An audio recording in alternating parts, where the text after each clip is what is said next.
Before this video begins, I would like to give a quick thank you to my Asban Team level patrons Fallon Cortez and Nathan Gibson. Thank you so much for supporting the channel. When it comes to Japanese media, few franchises are as iconic as Ultraman, the superhero series responsible for inspiring other media juggernauts like Kamen Rider and Super Sentai, which is better known to us Westerners as Power Rangers. Ultraman is an absolute pop culture phenomenon over there, and my loyal Patreon supporter Valtar has commissioned me to review one of the more recent editions of the series, Ultraman Geed, which is probably one of the more complicated seasons of the entire show, because of course it is. So in this video, almost a year in the making, I'm so sorry Valtar. Join me as I dive into the deep end of a Japanese franchise I know almost nothing about. It's time to review Ultraman Geed. So to begin, I want to again preface that I know almost nothing about Japanese media outside of the mainstream exports to the West, you know, like Power Rangers, Pokemon, Yu-Gi-Oh, etc. However, Ultraman was a big influence for Power Rangers, being one of the most notable parts of the so-called tokusatsu genre, which is a genre using a lot of practical special effects, along with Ultraman being a prime example of kaiju media. You know, like Godzilla, big monsters stomping around cities causing chaos, that kind of stuff. Ultraman Geed is the 27th entry in the wider Ultra series, which is all about a technologically advanced alien race known as Ultras. And no, I don't mean the European football hooligans. The alien Ultras have a strong sense of justice ingrained within their culture and feel a duty to protect the universe from monsters and alien invaders. Kind of like the Doctor from Doctor Who, I guess, but a little bit more violent. Now, to get the context out of the way, Geed takes place after the events of a huge war in the universe where the evil Ultraman below fought against the Ultramen and detonated a super dimension eradication bomb to wipe himself and the universe out as a whole in what would ultimately be called the Crisis Impact. Japan really loves their impacts for some reason. However, Ultraman King, one of the oldest and most powerful Ultras, sacrificed his own corporeal form to save the universe and become its host, defeating Below and forcing him into an incorporeal state, hiding in a dimensional tear. Right, so with all that complicated and messy backstory out of the way, hopefully you're still following and we can actually get started. I love how the first episode starts with this huge cataclysmic backstory, showing a hopeless scenario where the whole universe is about to be destroyed, only to then launch into a really upbeat sitcom intro where our main characters like trip over and do goofy spit takes. Never changed, Japan. Welcome to the Secret Base opens with the news announcing the truth about the Crisis Impact and our main character Riku eating crisps or something. Yes, the amnesiac Riku Asakura is our hero, a teenager who was found as a baby outside the local observatory and was raised as a normal kid with his adopted family working in this corner shop. However, Riku has a secret. His roommate is an alien called Pega, who Riku found stranded on Earth. Pega sucks, by the way. It's interesting how Ultramen seem to be urban legends in this universe, despite, you know, apparently it's like a multiverse style thing, and they also have a significant recurring impact on this particular Earth too, to the extent that Riku admires them and wants to become one. If only he knew. Tragedy strikes when a kaiju destroys the city and Riku's workplace. This is a nice way to introduce Riku and give him motivations, with this destruction further fueling his determination to be a hero. He's left homeless and that's what drives him, this desire to stop the monsters and protect the city he loves, whatever it takes. Unfortunately for Riku, after a floating orb like steals his genes or something, he's taken down into a secret base and finds out the truth that he is an Ultra. Wow, who could have seen that one coming? Riku is immediately given a host of officially licensed toys, state-of-art weaponry, and we're off to the races. It's kind of surprising how quickly he accepts all this, nonchalantly reacting like, oh neat, guess I'm a legendary superhero now. I can't help but feel like it would have been more effective if Riku was a little bit more confused or doubtful about all this, rather than showing no real emotion and getting the powers without consequence or drama. I'm not sure if this was a writing problem or an acting problem, since Riku's actor can be very hit or miss throughout the series. Anyway, I digress. We're then treated to a very elaborate transformation scheme courtesy of these Ultra capsule things, which I guess have the essence of a specific Ultra's powers or something. And now we have our titular hero, Ultraman Geed. We get one of those classic tokusatsu fights between him and a kaiju creature in a tiny little model city, and that's not even me being like snarky or disrespectful. I genuinely adore these kinds of practical effects used in lovingly crafted, highly detailed model buildings and vehicles, which really add a sense of scale to these titanic fights. I also like how this particular battle is quite evenly matched and Geed gets kind of his ass kicked for a lot of it. It helps to drive home how new Riku is to all this. He can't just jump in and immediately become an OP hero. Yes, a big part of the series, as seems to be tradition with the genre, is Riku learning and improving his abilities and skills as this hero. As the episodes progress, Geeda develops new powers like teleportation and fire, which is really important for the pacing of things, because he had like no abilities in the opening episode, and that would have gotten really boring if it continued for the whole series. Like, imagine that. Hey, you're an amazing superhero. Neat, what powers do I have? I don't know, you can get big, I guess. These little star powers and ultra capsules also give Geeda plenty of new forms, which leads to some cool variations throughout the series as he uses them when the situation calls for it. And no, they definitely don't exist just to sell more toys. What kind of a show would ever do something like that? How dare you accuse it of doing that? An interesting quirk of the series is the explanation of the Ultramen only being able to stay in their hero form for just 3 minutes on Earth. Although, that's movie logic. You get like Geeda fighting for like 8 minutes without losing his form. You've just kind of got to go with it. There's also the fascinating stipulation of 20 hours needing to pass before the next transformation is even possible. I'm kind of conflicted about this concept. On one hand, it's great for adding stakes and a constant state of urgency because Geeda has to pick and choose his battles. He can't immediately transform at the first sign of danger because he might need it later on for a bigger threat. However, on the other hand, it makes most episodes more of a slice of life narrative, which I always kind of find boring in pieces of media, especially if you can't actually connect with the characters involved.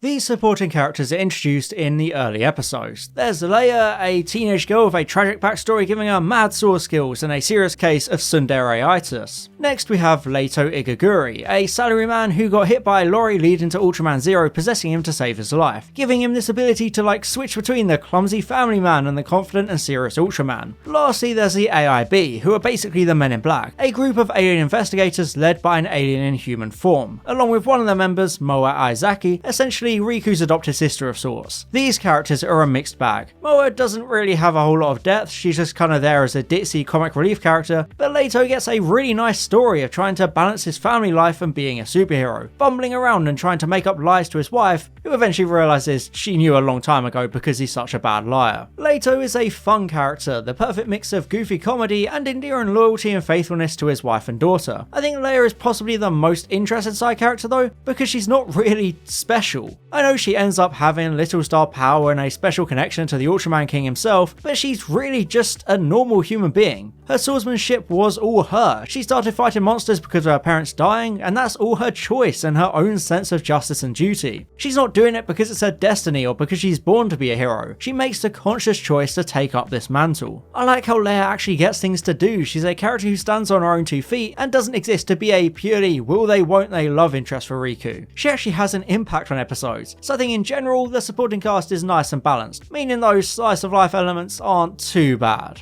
A great use of the supporting cast comes in episodes 7 and 8, where the protagonists are invited to a lecture by Kei Fukuede, a hugely successful sci-fi author who is secretly an alien sturm, and acts as Bilal's main henchman, while the true villain is stuck inside his dimensional tear. Key is like your Rita Repulsa, constantly summoning supersized monsters and villains for Geeda to face, because he wants to draw out the Ultra Capsules to bring back Bilal or something. I'll get back to all that later. Anyway, episode 7 is interesting because of the face-off between Zero and Key, both in human disguises and trying to keep up a pretense of simply crafting a new character for Key's newest book, despite Key threatening everyone in the building and Zero not being able to say or do anything about it. The acting in this confrontation is sublime, and it kind of makes me wish Leto was the main character instead of Riku, since the whole impulsive awkward teen hero thing doesn't quite do it for me, while the actor of Leto/Zero is a lot more natural and interesting to follow. But anyway, this confrontation obviously leads to another monster attack, but I like how this one is a way to force Zero to sacrifice himself to save Geeda, actually straight up dying. This is a significant and weighty story beat, Zero leaving Leto in an emotional moment punctuated by great music. Rather than the usual big triumphant reprise of the main theme song, this fight ends in a somber cliffhanger note as Riku reflects on what it takes to be a hero, especially because it's not Geeda who defeats the monster. Kei simply shuts it down temporarily to further toy with Riku.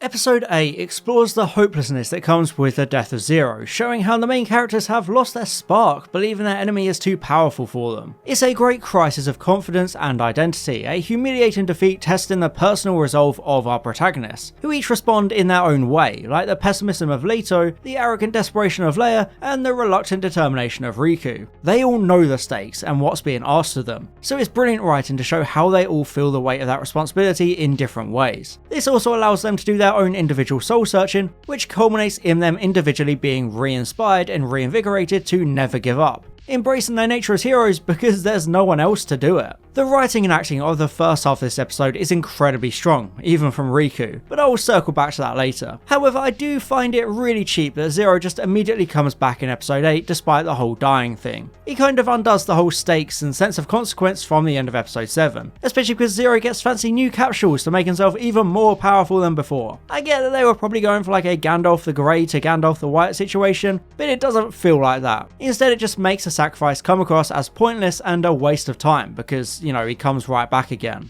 At the end of episode 1, there was a big Empire Strikes Back twist that Riku is actually the very son of Bilal himself. I do appreciate that they just got that out of the way nice and early rather than stretching it out and making it the whole cliche, I am your father. This also allows Riku's hazy past to be explored more gradually throughout the series, especially in episodes 11 and 12. Here we find out that Bilal and Kai work together to grow Riku in a lab, so I guess they're a sweet old gay couple. It turns out that Riku was created for the sole purpose of becoming an Ultraman and activating all those capsule things for Bilal to steal and weaponize for himself so he could return to reality. This turn of events is so interesting and recontextualizes the entire nature and identity of Riku, making him nothing more than a pawn for the villains and forcing him into this personal battle for his own purpose and very sense of self. His fight with Kai is a great way to show how far Riku has come as Geeda. The villains had essentially made every previous fight easy for Geeda because they wanted to activate those capsules. However, this time it's a genuine one-on-one and they're fighting for control of the capsules with no holds barred. I love how this time Riku can actually go toe-to-toe with Kei. It's nowhere near as one-sided as it was in the early episodes like the hopelessness of episode 8, which is fantastic for showing that sense of development and progression for Riku. But this climactic fight also serves as a commentary on the unintentional destructiveness of Geeda, which is a theme running throughout the series as the media and parts of the AIB cast doubt on the intentions and danger of Geeda, something reflected as the battle with Kai completely wrecks the city and presumably kills countless people. I love how Riku becomes racked with guilt for this, blaming himself and wondering if it really is his fault that the monsters are always attacking. A really eye-opening low point for the main character as he continues to try and work out his purpose and his identity. Episode 12 pays off this sense of doubt in a strong way with the premise of Riku no longer having enough capsules to become Ultraman anymore. He can't even rely on Zero because he's off investigating the dimensional tear. So the protagonists are absolutely helpless as Kei absorbs all the capsule powers and becomes a crazy OP kaiju thing. I would admit that the episode sags majorly during the first half as Riku and an old man literally just sit there playing PS4 and providing exposition, but it really picks up as the old man comes under threat and Riku is almost forced to leave him behind to save himself. You see, this man was a former administrator, so he was the one who named Riku, even almost becoming his adopted father until his wife died. So in a way, this is Riku's long lost father figure, making this sacrifice seem quite emotional as the terminally ill old man begs for Riku to save himself. However, Riku refuses to leave the old man behind, which ultimately grants him access to that all important second capsule, so he's able to become another new form of Geeda and protect the old man. It's a really heroic moment and a good way of Riku discovering his true heroism. It doesn't matter how or why he was created. His determination and sense of humanity is all his. Like he says to Kei, he's living his own life. He won't let anyone tell him it's worthless because this is what he has. He's become so much more than an imitation tool of his father and he's broken through to develop his own identity. It's fantastic how Riku and Kei go in opposite directions after this point. As Riku goes from strength to strength, carving out his own identity, Kei becomes more unstable and spirals, becoming insane and mad from all the powers and his constant failures. He loses his sense of identity, no longer the powerful and calculated villain from the early episodes. He becomes desperate for Bilal's approval, even after Bilal straight up betrays him near the end. So it's a satisfying and intriguing downfall for the main humanish villain of the show. Speaking of Ultraman Bilal, in episode 16 the big bad himself escapes his dimensional tear and lands on Earth. I love how animalistic his design is in comparison to the regular Ultramen, further showing how far removed he is from his origins and how he has been consumed by all these kaiju hybridizations. He's almost a perversion of the Ultraman design, more creature than Ultra, that's just his entire biology now because he's been so corrupted. I also like how powerful Bilal was shown to be, immediately crushing Geed and Zero with ease before taking his son away to the moon. This is probably the strongest ending to a quasi two-part episode in the series. The dark skies and ruined city really selling this idea of it being the end of the world, with everyone helpless against the unstoppable Bilal. There's a true sense of apocalyptic stakes, which is furthered in the subsequent episode as Bilal tries to tempt his son over to the dark side by being all, "Oh, love and accept you like the humans never could." Meanwhile, you have Bilal over here looking like some kid's sleep paralysis demon. He's like the definition of looking evil, so I'm not sure even Riku could look at him and go, yeah, actually, you know what, I believe him, he just seems misunderstood. But thanks to the support of his loyal friends, Geed is able to turn the tables and ascend to his most advanced form, Ultraman Geed Royal Mega Master. Bit of a mouthful that. Yeah, he basically gets powers from the Ultraman King holding together the universe. It further shows how far Riku has come on his own, able to harness all these incredible powers with ease and stand against his own all-powerful father, deciding his own fate and once again holding true to his own identity, not as Bilal's son, but as Riku, an individual whose soul is his own. Not to be outdone by his bratty test tube son, the two-part finale sees Bilal ascend to his ultimate form, Ultraman Bilal Atrocious. Man, the Japanese really do love their multiple forms, don't they? Episode 24 is kind of like the calm before the storm, with the protagonist preparing and spending time getting ready as Bilal slowly gathers power in orbit. There's a firm undercurrent of tension, and the focus on Lito's family time reminds us who he's fighting for, especially when Key threatens them directly. However, episode 25 is where things really hit their climax, with Geeda taking it upon himself to settle things with his dad. It's kind of weird when some other Ultraman shows up to create like a 5-minute break in the action, screeching things to a halt for no reason. I did some research and this is one of the early Ultras from the 70s, occasionally showing up in a few episodes of the show back then. Apparently he was also a friend of Bilal's back in the past of the show's universe too, so I guess it makes sense for him to come back, and it would obviously be a big deal for fans, because you know, this guy's literally father of Ultra. But if you're not a long-time follower of the franchise, this fan wank feels a little bit disruptive, especially because he doesn't really do anything of note, but you know, it's not really my place to criticize this. Anyway, after that random distraction, which is like, you know, the Doctor showing up in Torchwood or whatever, a bunch of other Ultramen appear to help Geeda defeat his family. Together they unite their abilities and become the Mighty Morphin Power Rangers. Sorry, no, I couldn't resist. I think it really speaks to the sheer power of Bilal that it takes this many Ultras to finally seal him in another dimension to be destroyed. It's not weakening Geeda as a character, it's more like Bilal is just too powerful for any singular Ultraman to defeat. However, it does still come down to this father and son pairing, and I like how their final battle becomes a lot more character-based and personal. Riku begins to understand all the torment and the burden of Bilal, seeing the effect all those battles and resurrections have had on his father. I find it really touching as Geeda embraces Bilal. He doesn't do this out of loyalty, he isn't trying to join the dark side, instead he's just doing it out of pity and sympathy. A really heroic gesture which I think temporarily restores Bilal back to his early self before all that corruption of the Rye blood. I read an interesting YouTube comment theorizing that even when Bilal is internally freed of this corrupting influence, he knows he can't be properly redeemed. He'd never be able to return to the light, so rather than putting that burden on his son, he stages one more attack, not out of villainy or hatred as it initially seems, but instead as a way of giving Riku a guilt-free way of ending his father's pain and suffering, without, you know, scarring the kid for life. Without knowing much Ultraman lore or what went into the writing of the show, I really like this reading of the villain's final destruction, giving Bilal the closest thing to a sense of redemption he could have after all the horrors he caused and the monstrosities he carried out. It's a nice climax and end for the big bad villain, a redemption without forgiveness, along with all the characters getting their own satisfying endings tailored specifically to them. Okay, I'm not gonna lie, when I came into this video I had absolutely no idea what to expect from Ultraman Geeda. I wasn't sure what I was in for, but if there's any lingering doubt, I can safely say I had a good time watching it. Admittedly, the fights were a bit of a standard affair with generic monster designs, and in my opinion a pretty weak and ill-fitting soundtrack for most of the show. But where the series shines is its narrative of heroism and identity. The series sees Riku grow and mature as a person. He starts off as very cringe and childish, a very annoying main character, but by the end of the show, he's a lot more mature and responsible, with a greater sense of who he is, having carved out that identity and soul for himself regardless of his origins. It's similar with the other two main characters, Leia and Lito, who both go on their own journeys of developing as people. Lito becomes more confident and loving of his family, while Leia learns the value of teamwork and loyalty to the one she loves rather than doing everything herself. Sure, these are cliches, but they're effective and work well for the characters, with the villainous Kay going on his own reverse character journey of sorts, a brilliantly written downward spiral into insanity and desperation.